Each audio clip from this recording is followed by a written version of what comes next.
নিভেছে চোখের বাতি, জ্বলেছিল মন, আঙুলের ডগায় তুমি আনিলে ভুবন।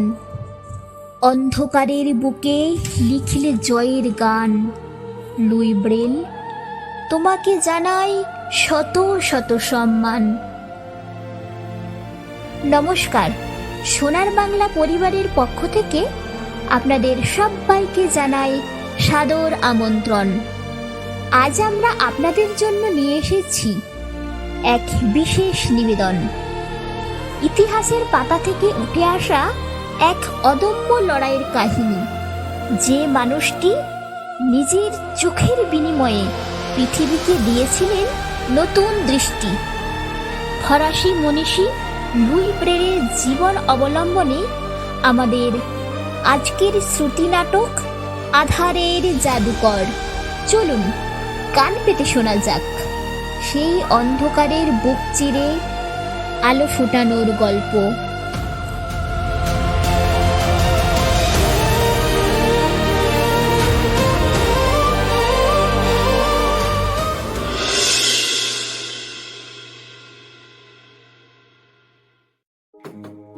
নমস্কার। প্যারিস থেকে প্রায় 25 মাইল দূরে ছবির মতো সাজানো একটি ছোট্ট গ্রাম কুবের। সময়টা 1812 সাল।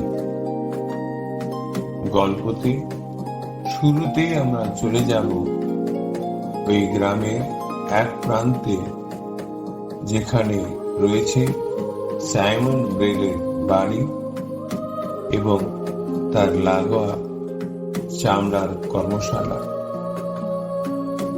কর্মশালার ভেতরে এখন চরম ব্যস্ততা, যেখানে বাবা সাইমন ব্রেল তার কাজে মগ্ন, আর তার পাশে খেলছে 3 বছরের ছোট্ট শিশু লুই। আজকের মধ্যে এই ঘোড়ার দিনের কাজটা শেষ করতেই হবে। বাবা লুই, লুই, ওদিকে যেও না বাবা, ওদিকে যেও না। বাবা, তুমি চামড়াটা কিভাবে কাটো? জাদুর মতো লাগে। আমিও বড় হয়ে জিন বানাবো। ওই ছুচালো জিনিসটা দাও না। ওটাকে আউল বলে বাবা। এটা বড়দের জিনিস। এটা দিয়ে খেলা করলে হাত কেটে যাবে। তুমি বাইরে যাও, দিদির সঙ্গে গিয়ে খেলা করো। না বাবা, আমি দেখবো তুমি কেমন ভাবে ফুটো করো। দেখাও না আমাকে। ওই টুলের উপরে চুপটি করে বসে থাকো, একদম নড়বে না কিন্তু। সাইমন, এই সাইমন, খাবার খেতে এসো, আর লুইকেও সঙ্গে নিয়ে এসো। চলো লুই, মা খেতে ডাকছে তো। আমি চামড়াটা রেখে আসি, তুমি এখানেই চুপ করে বসে থাকো, একদম নড়াচড়া করবে না কিন্তু। বাবার কথায় লুই চুপ করে বসে রইল ঠিকই, কিন্তু বাবা ঘর ছেড়ে বেরিয়ে যেতেই দৃশ্যপট বদলে গেল। কর্মশালায় এখন কেউ নেই, শুধু লুই আর টেবিলের উপর রাখা সেই চকচকে ধারালো আউল। কৌতূহলী লুই টেবিলের উপর উঠে হাত বাড়িয়ে দিল সেই নিষিদ্ধ বস্তুর দিকে। ভাগ্যের নির্মম পরিহাসে ছোট্ট লুই যন্ত্রটিকে হাতে তুলে নিল চামড়া ফুটো করার জন্য। বাবা, এটাকে ধরে জোরে চাপ দেয়, আমিও পারবো। উফ বাবা, চামড়াটা অনেক শক্ত। আমাকেও বাবার মতো অনেক জোরে চাপ দিতে হবে। লুই, লুই, কি হয়েছে, কি হয়েছে বাবা, কি হয়েছে? লুই, লুই, আমার দিকে তাকাও বাবা, আমার দিকে তাকাও। কত রক্ত! ওর চোখে এত রক্ত কোথা থেকে এলো? কি করে হলো? একটি দুর্ঘটনা নিমেষেই সব আনন্দ কেড়ে নিল। গ্রামের চিকিৎসায় কাজ হলো না, বরং চোখের সংক্রমণ আরো বেড়ে গেল। কয়েকদিন কেটে গেছে, লুই এখন শুয়ে যন্ত্রণায় কাতলাচ্ছে, আর তার শিরে বসে আছে তার বড় বোন ক্যাথরিন। দিদি, মাথায় হাত বুলিয়ে দে না, খুব ব্যথা। উফ, চোখের ভেতরে মনে হচ্ছে আগুন জ্বলছে। এই তো ভাই, আমি তোমার মাথায় জলপটি করে দিচ্ছি, তুমি একটু ঘুমানোর চেষ্টা করো। তুমি ঘুম থেকে উঠে দেখবে একদম তোমার ব্যথা কমে গেছে। দিদি, তোমরা বাতি জ্বালাচ্ছ না কেন? ঘরটা এত অন্ধকার, এখন কি রাত হয়ে গেছে?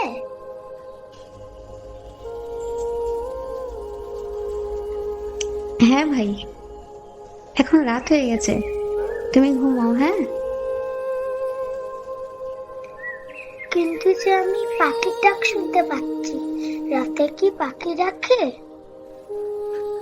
দিদি, আমার খুব ভয় করছে, আমি যে চোখে দেখতে পাচ্ছি না। লুই বাবা, আমি তোমার জন্য ওষুধ নিয়ে এসেছি। বাবা, তুমি এসেছো? কোথায় তুমি? আমার হাতটা ধরো না, আমাকে অন্ধকারে খেয়ে ফেলছে। আমি আছি বাবা, আমি আছি, আমি থাকতে তোমার কিচ্ছু হতে দেব না।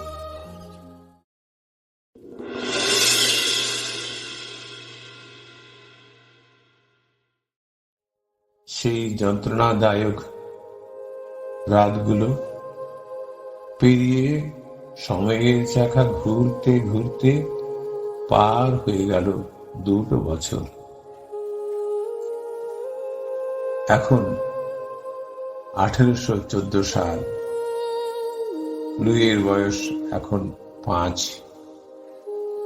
তার চোখের ব্যথা সেরে গেছে, কিন্তু তার চোখের দৃষ্টিশক্তি চিরতরে হারিয়ে গেল।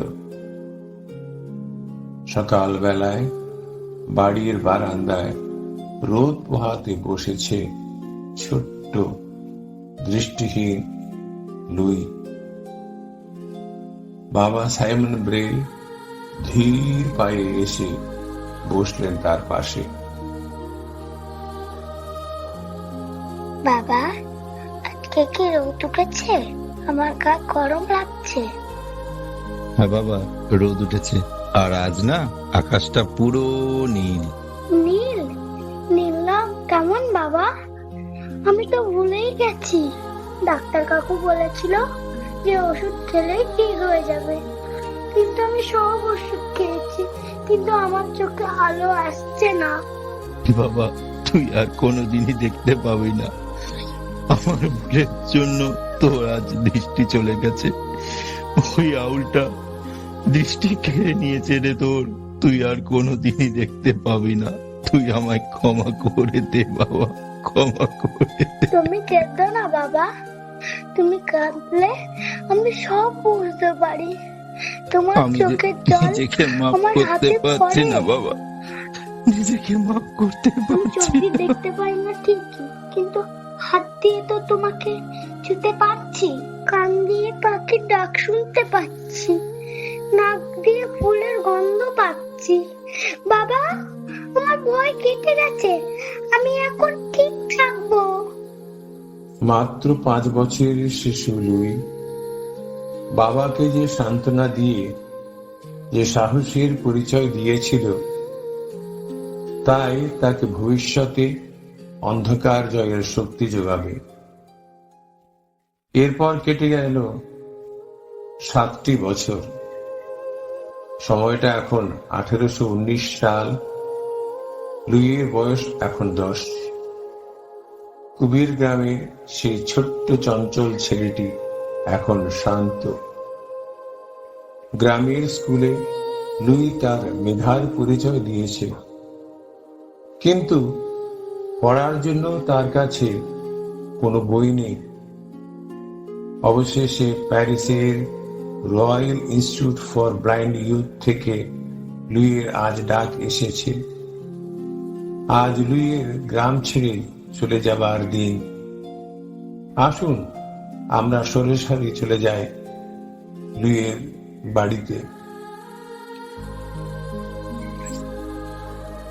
লুই, ব্যাগের এই পকেটে তোর শীতের পোশাক দিয়েছি। প্যারিসে খুব ঠান্ডা, সবসময় সোয়েটার পরে থাকবি, মনে থাকবে? আর এই কৌটোয় তোর পছন্দের বিস্কুট রয়েছে, খিদে পেলে মনে করে খেয়ে নিস। মা, তুমি আর কতবার বলবে? আমার সব মনে আছে। আমি ওখানে পড়াশোনা করতে যাচ্ছি, যুদ্ধ করতে নয়। মনিক, লুই, তাড়াতাড়ি করো, ঘোড়ার গাড়ি চলে এসেছে, না হলে আমাদের দেরি হয়ে যাবে পৌঁছাতে। লুই বাবা, চলো তাড়াতাড়ি তাড়াতাড়ি। মা, আমি তাহলে আসি। দিদিকে বলো আমি ওখান থেকে এসে অনেক গল্প শোনাবো। চলো চলো লুই, আমার হাত ধরো, সাবধানে, আস্তে আস্তে, গাড়িতে ওঠো ওঠো। মায়ের আঁচল ছেড়ে, গ্রামের চেনা মায়া কাটিয়ে লুই বাবার হাত ধরে ঘোড়ার গাড়িতে উঠল। দীর্ঘ পথ পাড়ি দিয়ে যখন প্যারিসে পৌঁছল, তখন লুইয়ের সামনে এক নতুন জগৎ। গ্রামের চেনা শান্ত পরিবেশের বদলে শুধু কোলাহল। বাবা, এত শব্দ কিসের? মনে হচ্ছে অনেক লোক একসাথে কথা বলছে। আর এত চাকার শব্দ। এটা প্যারিস, ফ্রান্সের রাজধানী। এখানকার সব রাস্তাগুলো না পাথরের, তাই তো ঘোড়ার গাড়িতে এত আওয়াজ হচ্ছে। তুমি কি ভয় পাচ্ছ সোনা? বাবা রয়েছে তো সাথে। একটু একটু, কিন্তু আমি শিখতে চাই বাবা। সত্যি কি আমার মতো এখানে অনেক ছেলে আছে? হ্যাঁ বাবা, এখানে অনেক ছেলে আছে তোমার মতো। ওই যে স্কুলের গেট খুলছে, আমরা তো চলে এসেছি। লুই এবং তার বাবা সাইমন ব্রেল বিশাল সেই স্কুলের ভেতরে প্রবেশ করলেন। স্যাঁতস্যাঁতে পুরানো দেওয়াল, করিডোর দিয়ে হেঁটে তারা পৌঁছলেন প্রধান শিক্ষক ডক্টর প্রিগমায়ারের ঘরে। সুস্বাগতম মসিয়ে ব্রেল। আরে, এই বুঝি আমাদের ছোট্ট লুই? হ্যাঁ স্যার, ও গ্রামের ছেলে, খুব চঞ্চল, কিন্তু শেখার খুব আগ্রহ। তাই তো ওকে আপনার হাতে তুলে দিলাম, আপনি একটু দেখবেন। লুই, কাছে এসো, তোমার হাতটা দাও। বাহ, বেশ শক্তপোক্ত হাত তো। তুমি এখানে থাকতে পারবে তো? এখানে কিন্তু মায়ের আদর নেই, শুধুই নিয়ম কানুন। পারবো স্যার, আমি পড়তে চাই আর কিছু শিখতে চাই। ঠিক আছে স্যার, তাহলে এবার আমি আসি, নইলে বাড়ি যেতে যেতে সন্ধে হয়ে যাবে। লুই বাবা, ভালোভাবে থেকো। হ্যাঁ, টাটা। বাবা, তুমি এখনই চলে যাচ্ছ? আজকে রাতটা থাকো না, আমি একা কি করে থাকবো? আমাকে তো যেতে হবে বাবা, তুমি বড় হয়ে গেছো না, তুমি মন দিয়ে পড়াশোনা, আমি আবার আসবো। বাবাকে বিদায় দেওয়া মুহূর্তটা ছিল লুইয়ের জন্য সবচেয়ে কঠিন। করিডোরে বাবার পায়ের শব্দ মিলিয়ে যেতে লুই অনুভব করলো এক গভীর শূন্যতা। কিন্তু শোক করার সময় নেই।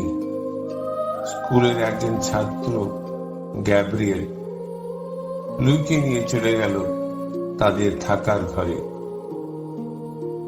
এই যে, তুমি কি নতুন ছেলে?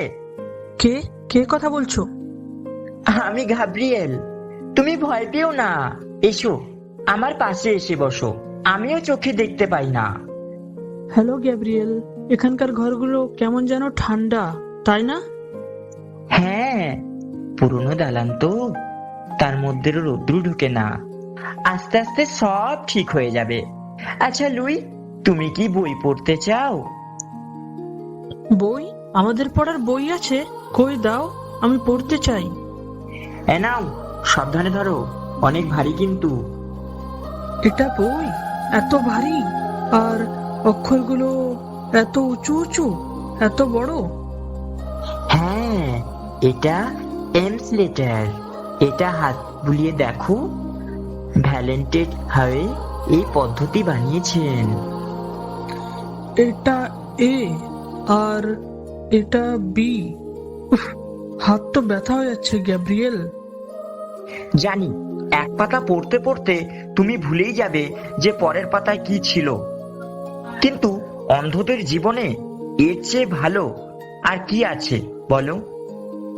নেই মানে নেই তো কি হয়েছে? আমাদেরই সেটা তৈরি করতে হবে। এভাবে পড়া যায় না গ্যাব্রিয়েল, আমি সেটা তৈরি করব। তুমি 10 বছরের একটা ছেলে? বাদ দাও তো, চলো খাবারের ঘন্টা পড়েছে, খেতে চলো। লুই সে ভারী বইয়ের উপর হাত বুলিয়ে বুঝতে পারলো এই পদ্ধতিতে জ্ঞান অর্জন করা প্রায় অসম্ভব। প্যারিসের এই স্যাঁতস্যাঁতে দেওয়ালের মাঝে ছোট্ট লুইয়ের মনে জন্ম নিল এক নতুন জীব। সে মেনে নিতে পারল না যে দৃষ্টিহীনদের কপালে এর চেয়ে ভালো বেশি আর কিছু নেই। সে অপেক্ষা করতে লাগলো এক সুযোগের। সাল 1821, লুইয়ের বয়স তখন 12। প্যারিসের দৃষ্টিহীন স্কুলে সে এখন সেই ভীতু ছেলেটি নয়, বরং মেধার জোরে সেই ক্লাসের এখন অন্যতম সেরা ছাত্র। কিন্তু তার মনে শান্তি নেই। ভ্যালেন্টিন হাওয়ের তৈরি সেই বিশাল বিশাল বইগুলো তাকে প্রতিনিয়ত মনে করিয়ে দেয় যে তাদের শিক্ষার পথ কত কঠিন এবং হীন। কিন্তু ভাগ্য বোধ হয় লুইয়ের জেদের কাছে হার মানতে বাধ্য করে। একদিন স্কুলে এমন একজন এলেন যিনি অজান্তে লুইয়ের হাতে তুলে দিলেন সেই জাদুর চাবি। ছাত্ররা শান্ত হও। আজ আমাদের মাঝে একজন বিশেষ অতিথি এসেছেন। ইনি ফরাসি গোলন্দাজ বাহিনীর প্রাক্তন ক্যাপ্টেন চার্লস বারবিয়ের। তিনি সেনাবাহিনীর জন্য একটি সংকেত পদ্ধতি তৈরি করেছেন, যা হয়তো তোমাদের কাজে লাগতে পারে। ক্যাপ্টেন, মঞ্চ আপনার। Good morning. আমি যুদ্ধক্ষেত্রের মানুষ, তাই কথা কম বলি। সীমান্তে রাতের অন্ধকারে আলো জ্বালানো বিপজ্জনক। আলো জ্বালালেই শত্রুপক্ষ আমাদের অবস্থান দেখে ফেলে গুলি চালায়। তাই আমি সৈন্যদের জন্য বানিয়েছি নাইট রাইটিং, অর্থাৎ রাতের লিখন। এই পদ্ধতিতে কোনো কলম বা কালি লাগে না, লাগে একটি মোটা কাগজ এবং এই সুচালু যন্ত্র, যাকে বলে স্টাইলাস। আমি কাগজে ছিদ্র করে বিন্দু তৈরি করি। এই বিন্দুগুলি স্পর্শ করে সৈন্যরা সংকেত বোঝে। একেই বলে সোলোগ্রাফি। এতে মোট 12টি বিন্দুর ঘর থাকে। ক্যাপ্টেন, আমাদের একজন ছাত্র কি এটা পরীক্ষা করে দেখতে পারে? লুই, তুমি এসো। Hello captain, good morning. এই নাও, হাত বুলিয়ে দেখো, বলো তো কি বুঝছো? স্যার, এই বিন্দুগুলো বেশ পরিষ্কার। ভ্যালেন্টাইন হাওয়ের সেই বিশাল অক্ষরের মতো মসৃণ নয়। এগুলো আমার আঙুলে বেশ ঠেকেছে। আমি বেশ বুঝতে পারছি। 1, 2, 3, 12টা বিন্দু। ঠিক ধরেছ। 12টি বিন্দুর কম্বিনেশন দিয়ে বিভিন্ন শব্দ বোঝানো হয়। কেমন লাগলো? স্যার, এটা তো দারুণ। কিন্তু কিন্তু কি? স্যার, 12টা বিন্দু অনেক বেশি জায়গা নিচ্ছে। আমার আঙুলের ডগা দিয়ে পুরোটা একসঙ্গে ঢাকা যাচ্ছে না। আর পুরোটা পড়তে হলে আমাকে আঙুল উপর নিচ করতে হচ্ছে। এতে তো পড়ার স্পিড কমে যায়। আর এখানে বানান বা কোনো বাক্য নেই, কেবলই উচ্চারণ। এতে আমরা বই পড়ব কিভাবে? শোনো ছোকরা, এটা যুদ্ধক্ষেত্রের সংকেত, কোনো সাহিত্যের ক্লাস নয়। সৈন্যরা যাতে সংক্ষেপে খবর পাঠাতে পারে তার জন্য এটা বানানো। এর চেয়ে ভালো কিছু সম্ভব নয়। মাফ করবেন ক্যাপ্টেন, কিন্তু বিন্দুর সংখ্যা কমিয়ে যদি 6টা করা যেত তাহলে আঙুল না সরিয়ে পুরোটা বোঝা যেত, আর সেটা আরো দ্রুত হতো। তুমিই আমাকে শেখাবে? আমি একজন অফিসার আর তুমি একটা অন্ধ বাচ্চা। যা দিয়েছি তাতেই সন্তুষ্ট থাকো। 6 বিন্দুতে এত কথা লেখা অসম্ভব। লুই, তুমি তোমার জায়গায় যাও। ধন্যবাদ ক্যাপ্টেন, আপনার এই পদ্ধতি আমাদের অনেক ভাবাবে।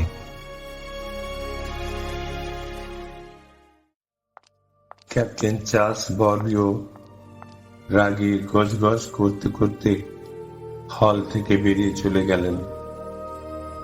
লুই অপমানিত হলো ঠিকই, কিন্তু আসলে সেদিন সে তার লক্ষ্য খুঁজে পেয়েছিল। অ্যাসেম্বলির শেষ হওয়ার পর সে স্কুলের বাগানে তার বন্ধু গ্যাব্রিয়েলের সঙ্গে গল্প করছিল। লোকটা খুব অহংকারী, তাই না লুই? তোমাকে খুব ধমক দিল। আচ্ছা লুই, 12টা বিন্দুই তো ঠিক ছিল, তবে কেন তর্ক করতে গেলে কেন? সে অহংকারী হতে পারে গ্যাব্রিয়েল, কিন্তু কিন্তু সে আমাকে একটা চাবি দিয়ে গেছে। চাবি? কিসের চাবি? মুক্তির চাবি। এতদিন আমরা ভুল পথে হাঁটার চেষ্টা করছিলাম গ্যাব্রিয়েল। আমরা চেষ্টা করছিলাম সহজ অক্ষরকে উঁচু করে লেখার, কিন্তু আমাদের চাই কোড বা সংকেত। কিন্তু ক্যাপ্টেন তো বললেন 6 বিন্দু তো হবে না। হবে গ্যাব্রিয়েল, হতেই হবে। 12টা বিন্দু একটা আঙুলের ডগায় ধরে না, কিন্তু 6টা অবশ্যই ধরবে। আমার বাবা আমাকে শিখিয়েছিলেন যে চামড়া যতই শক্ত হোক না কেন, সুচ যদি সঠিক জায়গায় ফোটানো যায় তাহলে সেলাই অবশ্যই করা যাবে। আমি এই 12টা বিন্দুকে কেটে 6টা করবই। কিন্তু কিভাবে? সামনে গ্রীষ্মের ছুটি, তখন তো তুমি বাড়ি চলে যাবে। বাড়িতে গিয়েই হবে গ্যাব্রিয়েল। আমি বাড়ি যাচ্ছি বিশ্রাম নিতে নয়, যুদ্ধ করতে। অন্ধকারের বিরুদ্ধে যুদ্ধ। আমি বাবাকে বলবো একটা মোটা কাগজ এবং একটা স্টাইলাস দিতে। তুমি দেখবে আমরা যখন ছুটির পর ফিরে আসব তখন আমাদের কাছে থাকবে একটা নতুন চোখ।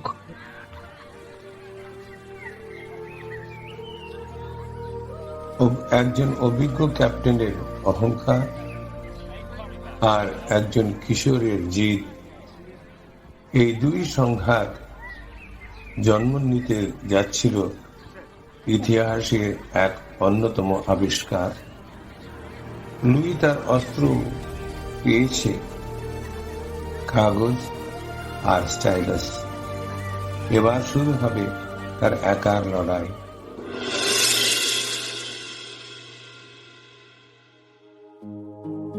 1824 সালের গ্রীষ্মকাল। লুই ছুটিতে কুবির গ্রামে তার বাড়ি চলে এসেছে, কিন্তু এই ছুটি তার কাছে বিশ্রামের নয়। প্যারিস থেকে আসার সময় সে বাবার কাছে আবদার করে নিয়ে এসেছে মোটা কাগজ আর স্টাইলাস।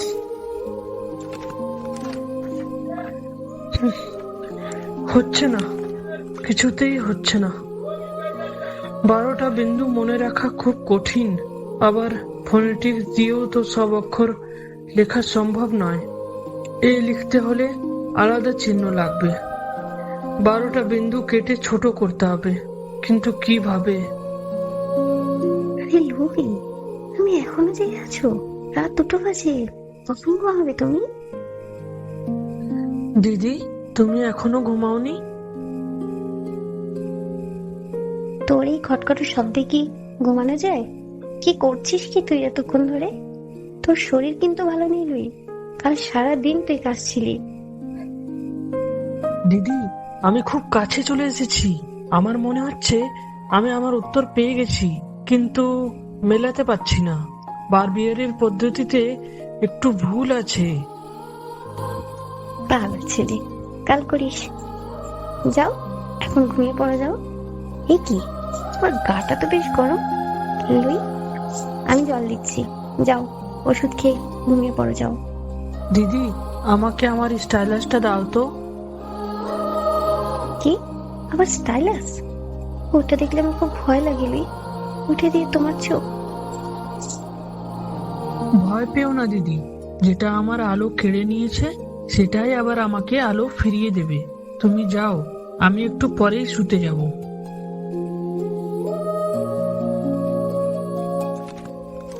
দিদি চলে গেল, কিন্তু লুই থামল না। ক্লান্ত শরীর, জ্বরে তপ্ত কপাল, কিন্তু মনের জোর অটুট।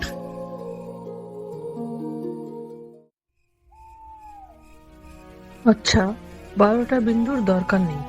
যদি আমি এটাকে অর্ধেক করি, মাত্র 6টা বিন্দু। বামে 3টা, ডানে 3টা। বাম দিকের উপরের প্রথম বিন্দু, এটা হবে এ। বামে উপরে একটা আর মাঝখানে একটা, এটা হবে বি। উপরে দুটো পাশাপাশি, এটা হবে সি। পেয়েছি পেয়েছি, ও মাই গড, আমি পেরে গেছি। এবার থেকে আমরা সবকিছুই লিখতে পারবো। হে ঈশ্বর, আপনাকে জানাই অনেক অনেক ধন্যবাদ। ঘড়ির আলোয় ফোটার আগে 15 বছরের কিশোর লুই ব্রেইল আবিষ্কার করলো এক নতুন ভাষা।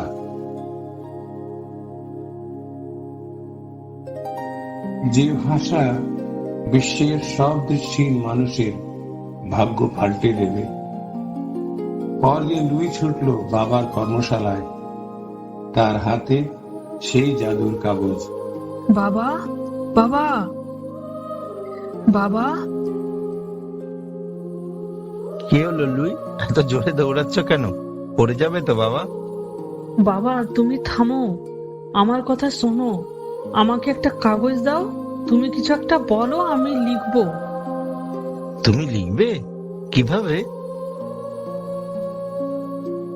তুমি বলোই না বাবা। আচ্ছা, লেখো তো। সত্যের আলো কখনোই নেভে না। ঠিক আছে, আমার হয়ে গেছে। দেখো, এবার আমি পড়ছি। সত্যের আলো কখনো নেভে না। তুমি সত্যিই লিখলে এত তাড়াতাড়ি? হ্যাঁ বাবা, আর কোনো ভারী বই নয়, আর অন্যের কোনো দয়া নয়। এটা আমার ভাষা, আমাদের ভাষা। ওই যন্ত্রটা দে লুই। এই সেই আউল এক যুগ আগে যে তোর দৃষ্টি কেড়ে নিয়েছিল। তারপর থেকে আমি আর নিজেকে আজও অব্দি ক্ষমা করতে পারিনি রে। কিন্তু তুই সেই আউল দিয়ে নিজের দৃষ্টিকে আবিষ্কার করলি। সত্যি লুই, তুই জাদুঘর, তুই জাদুঘর। পিতা আর পুত্রের সে আবেগক্ষণ আলিঙ্গনের সাক্ষী ছিল সেই সকালের রোদ। ছুটির শেষে লুই ফিরে এলো প্যারিসে। তার ব্যাগে এক ভয় নেই, আছে এক নতুন অস্ত্র। স্কুলে এসে সে বন্ধুদের জড়ো করলো। লুই, তুমি সত্যি বলছো? মাত্র 6টা বিন্দু? বিশ্বাস হচ্ছে না?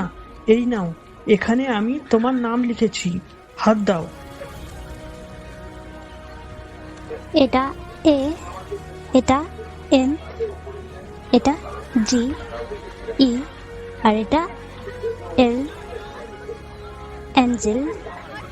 এই তো লুই, এটা তো জলের মতো পরিষ্কার, আমি একেবারেই বুঝতে পারছি। শুধু নাম নয় বন্ধুরা, আমরা এখন থেকে ইতিহাস পড়ব, ভূগোল পড়ব, চিঠি লিখব। আমাদের আর কেউ আটকাতে পারবে না। কিন্তু লুই, ডিরেক্টর কি এটা মানবে না? বারবিয়ার তো রেগে আগুন হয়ে যাবে।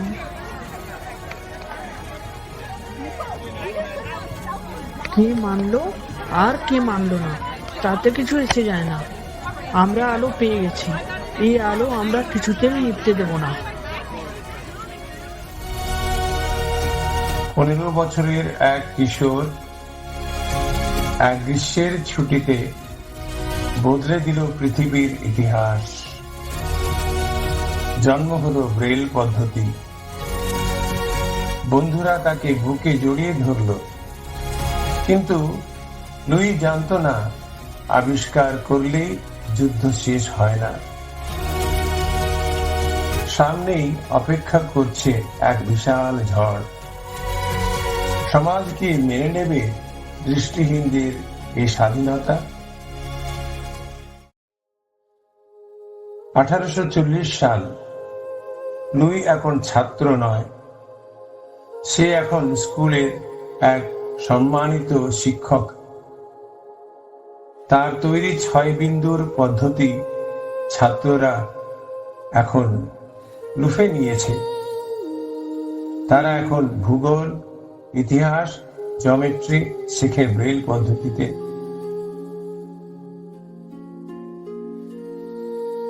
স্কুলের করিডোর এখন ছাত্রদের হাসিতে মুখর।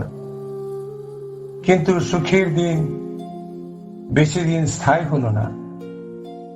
লুইয়ের সবচেয়ে বড় আশ্রয় ডক্টর প্রিগমিয়রকে স্কুল ছেড়ে যাওয়ার জন্য বাধ্য করা হলো। স্কুলের গেটে দাঁড়িয়ে আছে এক বিদায় ঘোড়ার গাড়ি।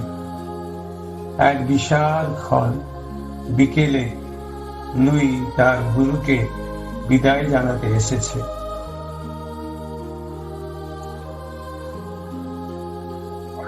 আমাকে যেতেই হচ্ছে লুই। ওরা মনে করে আমি তোমাদের একটু বেশি প্রশ্রয় দিয়েছি। এই স্কুলকে আমি নিজের সন্তানের মতো দেখেছিলাম। স্যার, আপনি আমাদের বাবার মতো ছিলেন। আপনি চলে গেলে আমাদের কে দেখবে? সাহস হারিও না লুই। শুনলাম নতুন ডিরেক্টর হয়ে আসছেন ডক্টর পিয়েরে আর্মান্ড ডুফাও। তিনি কিছুটা কঠোর মানুষ। সাবধানে থেকো। আমার আশীর্বাদ তোমার সাথে সব সময় থাকবে। বিদায় লুই। ঘোড়ার গাড়ি ধুলো উড়িয়ে চলে গেল। লুই একা দাঁড়িয়ে রইল গেটে। ডক্টর পিগমিয়রের আশঙ্কা সত্য প্রমাণ হতে খুব সময় লাগলো না। নতুন ডিরেক্টর ডক্টর ডুফাও এসে স্কুলে চেহারা বদলে দিলেন। তিনি মনে করতেন দৃষ্টিহীনদের জন্য অন্য কোনো পদ্ধতির দরকার নেই। একদিন সকালে তিনি লুইকে তার অফিসে তলব করলেন। এসব কি মুশেব্রেল? আমি স্কুল পরিদর্শন করে দেখলাম সবার হাতে ফুটো করা কাগজ। এরা সাধারণ বই পড়ছে না কেন? স্যার, সাধারণ বই অনেক ভারী এবং পড়াও কঠিন, কিন্তু ব্রেল পদ্ধতিতে ছাত্ররা খুব দ্রুত শিখতে পারে, নোট নিতে পারে। ব্রেল পদ্ধতি? হ্যাঁ, অন্ধদের জন্য আবার আলাদা ভাষা কিসের? তোমরা যদি মূল স্রোতে মিশতে চাও তবে তোমাদের সাধারণ ভাষায় শিখতে হবে। এই বিন্দু বিন্দুর খেলা না তোমাদের মূল স্রোত থেকে বিচ্ছিন্ন করে দিচ্ছে। স্যার, এটা বিচ্ছিন্নতা নয়, এটা স্বাধীনতা। ওরা এখন লিখতে পারে, মনের কথা জানাতে পারে। চুপ! আমি ডিরেক্টর, আমি যা বলবো তাই হবে। আজ থেকে এই স্কুলে ব্রেল পদ্ধতি নিষিদ্ধ। আজ থেকে আমি যেন এই স্কুলে ফুটো করা কাগজ আর স্টাইলাস কারোর হাতে না দেখি। কিন্তু স্যার, ছাত্ররা তো... আর কোনো কথা নয়। কার্ড সব স্টাইলাস বাজেয়াপ্ত করো, আর লাইব্রেরিতে যত বেল বই আছে সব উঠোনে জড়ো করো। আজ ওগুলো শর্টকাট হবে।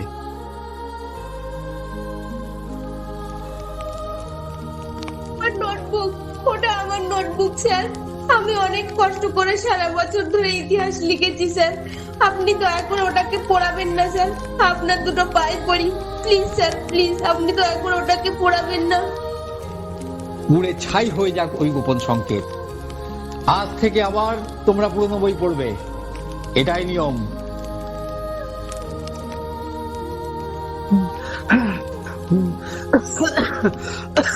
দোহাই দোহাই আপনাদের, জ্ঞানের উপর আগুন দেবেন না। এগুলো এগুলো আমার সন্তানদের পরিশ্রম, প্লিজ দোহাই আপনাদের, দোহাই। বেশ শোনো শোনো, দাঁড়া, আমার কথা শোনো। ওরা তোমার কথা শুনবে না, কিছুতেই শুনবে না। ডুফাও পাগল হয়ে গেছে, শোনো। আরে দাঁড়াও। দেখো গ্যাব্রিয়েল, দেখো আমার সারা জীবনের স্বপ্ন পুড়ে ছাই হয়ে যাচ্ছে। ও আমার ইতিহাস বইটা, আমার মিউজিকের নোটস সব শেষ, সব। হে ঈশ্বর, এ তুমি কি করলে? লুইয়ের চোখের সামনে তার স্বপ্ন পুড়ে ছাই হয়ে গেল। কিন্তু ছাইয়ের নিচে তো আগুন চাপা থাকে। ডক্টর দুফাও জানতেন না তিনি বই পড়াতে পারেন, কিন্তু মানুষের মন পড়াতে পারেন না। সেই রাত্রে ছাত্রাবাসের অন্ধকারের কোণায় শুরু হলো এক নীরব বিপ্লব। লুই ব্রেল তখন যক্ষা রোগে আক্রান্ত, শরীর ভেঙে পড়েছে, কিন্তু মনোবল অটুট। লুই, লুই, জল খাবে? আমি বেশ বুঝতে পারছি তোমার কাশিটা খুব বেড়েছে, আর গলা দিয়ে রক্তও বেরোচ্ছে না। একটু জল খাবে লুই? আমি ঠিক আছি গ্যাব্রিয়েল, আমি ঠিক আছি। ছাত্ররা ঘুমিয়েছে কি? হ্যাঁ লুই, সবাই ঘুমিয়ে পড়েছে, সবাই খুব ভয়ও পেয়েছে। আর ওর কাছে স্টাইলাস নেই, ওরা সব কেড়ে নিয়েছে। আচ্ছা লুই, বলতে পারো আমরা কিভাবে লিখবো? সব কেড়ে নিতে পারেনি গ্যাব্রিয়েল, বুদ্ধি থাকলেই ঠিক উপায় হয়। আমার কাছে উলের কাঁটা আছে, আর তাছাড়া দেয়াল থেকে পেরেক খুলে নিয়েছি, এগুলো দিয়েও লেখা যায়। লুই, তুমি আবার একবার যদি ধরা পড়ান লুই, তাহলে ডুফাও তোমাকে স্কুলে থাকতে দেবে না, আর এই শরীর নিয়ে রাস্তায় তুমি টিকতে পারবে না। গ্যাব্রিয়েল, ওরা বই পুড়িয়েছে, কিন্তু আমাদের আঙুলের স্মৃতি তো পোড়াতে পারেনি। ওরা কাগজ কেড়ে নিলে আমরা কাপড়ের টুকরোয় লিখব, ওরা স্টাইলাস কেড়ে নিলে আমরা নখ দিয়ে লিখব। আমরা থামবো না। কাল থেকে আমি ছাত্রদের লুকিয়ে শেখাবো, আর তুমি পাহারায় থাকবে। কি থাকবে তো? পাগল একটা। ঠিক আছে বন্ধু, আমি তোমার পাশেই আছি, আমরা কেউ থামবো না। ডক্টর ডুফাওয়ের কঠোর শাসনের সত্ত্বেও স্কুলের অন্ধকার কোণায়, বিছানার নিচে, বাথরুমের দেওয়ালে ছাত্ররা গোপনে ব্রেল চর্চা চালিয়ে গেল।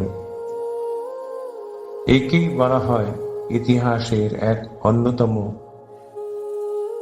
গোপন বিদ্রোহ। লুই ব্রেল তখন মৃত্যু দিকে ধাবিত হচ্ছেন, কিন্তু তার জ্বালানো আলো নেভানো কারো সাধ্য ছিল না।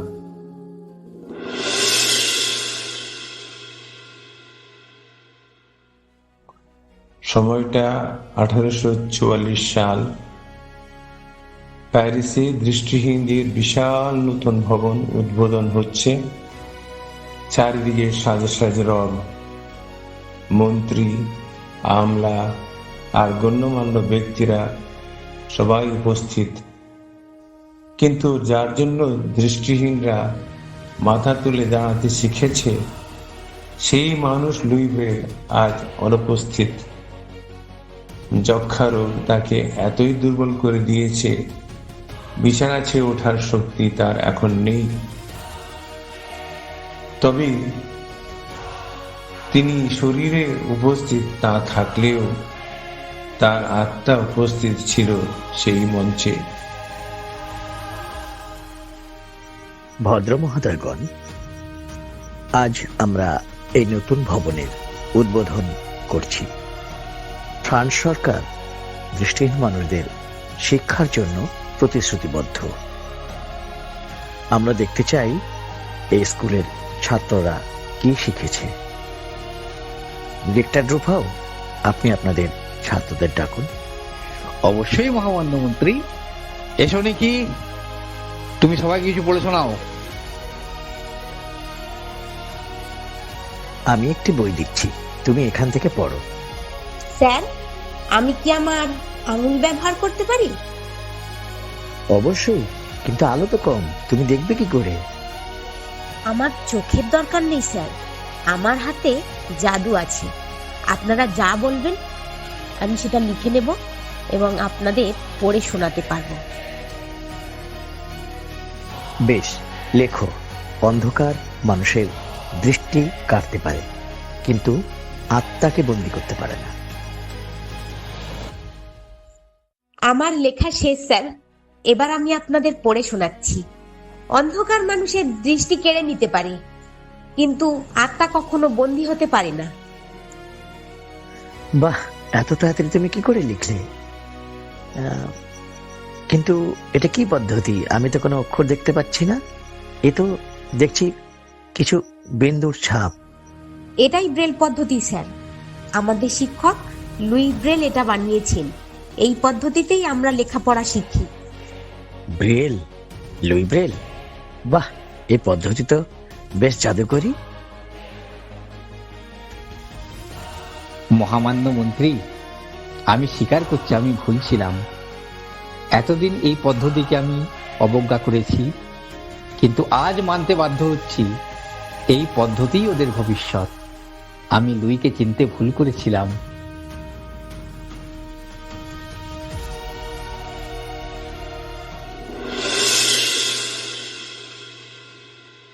সেদিন লুই সে তালি শব্দ শুনতে পাননি, কিন্তু তার ছাত্ররা প্রমাণ করে দিয়েছিল যে তাদের শিক্ষকের আবিষ্কার বৃথা যায়নি। 1852 সালে 6 জানুয়ারি, শীতের রাত, স্কুলের হাসপাতালে বিছানায় শুয়ে আছেন 43 বয়সের লুই ব্রেল। তার জীবনের প্রদীপ নিভু নিভু। তার পাশে বসে আছে তার আজীবন বন্ধু গ্যাব্রিয়েল। গ্যাব্রিয়েল, তুমি এসেছো? এসেছি বন্ধু, এসেছি। আমি তোমার বিজয়ের খবর নিয়ে এসেছি। তুমি জিতে গেছো লুই, তুমি জিতে গেছো। সরকার তোমার পদ্ধতিকে সরকারি স্বীকৃতি দিয়েছে। এখন থেকে ফ্রান্সের সমস্ত অন্ধ স্কুলে তোমার ব্রেল পদ্ধতিতে পড়ানো হবে। আর ডুফাও নিজের ভুল স্বীকার করেছে।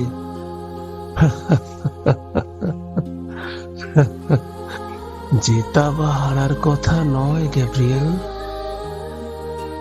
কথা হলো মুক্তির। আমার ভাই বোনেরা এখন লিখতে পারবে, পড়তে পারবে, আর কেউ ওদের করুণা করবে না। তুমি সুস্থ হয়ে উঠো লুই, আমরা আবার একসাথে গান গাইব। না বন্ধু, আমার সময় শেষ।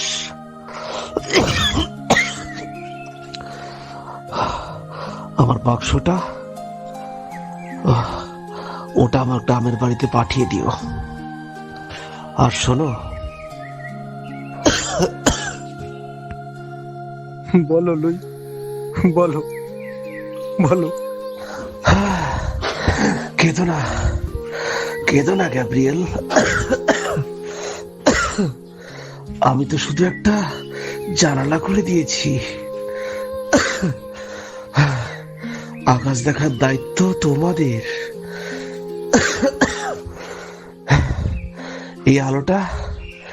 এই আলোটা কখনো নিভতে দিও না। লুই লুই লুই লুই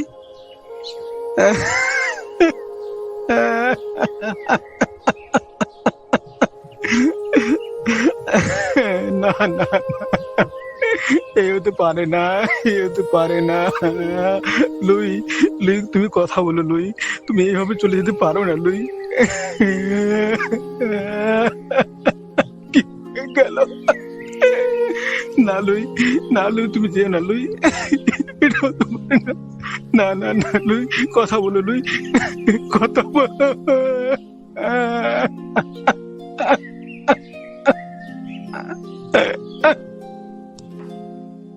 1852 সালের 6 জানুয়ারি মাত্র 43 বছর বয়সে পৃথিবী থেকে বিদায় নিলেন লুই ব্রেল। তিনি দেহত্যাগ করলেন এক শিক্ষক হিসাবে, কিন্তু রেখে গেলেন এক অসাধারণ বিপ্লব। আজ 100 বছর পরেও পৃথিবীর কোটি কোটি দৃষ্টিহীন মানুষের আঙুলের ডগায় যে আলো খুঁজে পায় তার নাম লুই ব্রেল। তিনি প্রমাণ করে গেছেন চোখের আলো না থাকলেও মনের আলো দিয়ে বিশ্বজয় করা যায়। আমাদের এই ছোট্ট আয়োজন আধারের জাদুঘর এখানেই শেষ হলো। সাথে থাকার জন্য আপনাদের অসংখ্য ধন্যবাদ।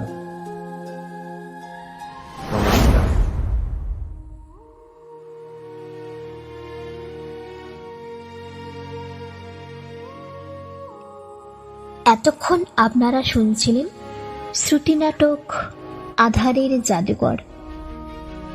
আশা করি আমাদের এই ক্ষুদ্র প্রচেষ্টা আপনাদের হৃদয়ে কিছুটা হলেও দাগ কাটতে পেরেছে।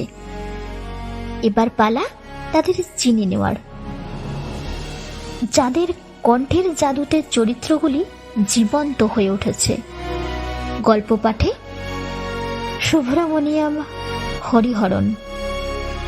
এই নাটকে লুই ব্রেলের জীবনে 3টি ভিন্ন বয়সে কণ্ঠ দিয়েছেন 3 জন শিল্পী। শিশু লুইয়ের চরিত্রে ছিলেন নেহা শীল, কিশোর লুইয়ের চরিত্রে আদিত্য বর্ণওয়াল এবং বড় লুইয়ের ভূমিকায় মনোজ কুমার সরকার।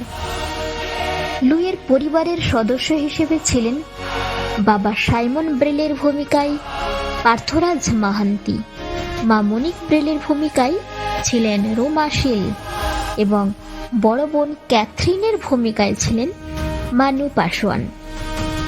লুইয়ের বন্ধু গ্যাব্রিয়েলের ভূমিকায় অভিনয় করেছেন 2 জন। কিশোর গ্যাব্রিয়েলের ভূমিকায় ছিলেন কৃষ্ণপদ চৌধুরী, বড় গ্যাব্রিয়েলের ভূমিকায় ছিলেন কানাই মাল। অন্যান্য চরিত্রে ছিলেন ক্যাপ্টেন চার্লস বাদবিয়ারের ভূমিকায় ছিলেন বাবলু বিশ্বাস, মন্ত্রীর ভূমিকায় ছিলেন মফিজুল সরকার, ডক্টর পিগনিয়নের ভূমিকায় সঞ্জয় কুমার কর এবং ডক্টর ডুফাওয়ের ভূমিকায় নানহে কুমার সিং। এছাড়াও আরও 2টি বিশেষ চরিত্রে অভিনয় করেছেন নিকির ভূমিকায় অন্তরা নস্কর ও অ্যাঞ্জেলের ভূমিকায় মামুনি ঘাটা। এই নাটকটির সংলাপ বিন্যাস, সার্বিক নির্দেশনা ও তত্ত্বাবধানে ছিলেন ভাস্কর পাল। সম্পাদনা ও প্রযোজনায় পুরো নাটকটির পরিকল্পনা, আবহ সঙ্গীত সংযোজন এবং সম্পূর্ণ অডিও এডিটিংয়ের দায়িত্বে ছিলেন বিশ্বজিৎ বর্মন। আপনাদের সবাইকে ধন্যবাদ জানাই এতক্ষণ আমাদের সাথে থাকার জন্য। আমাদের ভুল ত্রুটিগুলো নিজ গুণে মার্জনা করবেন। এতক্ষণ আমি আপনাদের সাথে ছিলাম সূত্রধর হিসেবে শান্তিলতা ব্যানার্জি। আমাদের এই নাটকটি যদি আপনাদের ভালো লাগে অবশ্যই আমাদের চ্যানেলটি সাবস্ক্রাইব করে পাশে থাকবেন। ধন্যবাদ।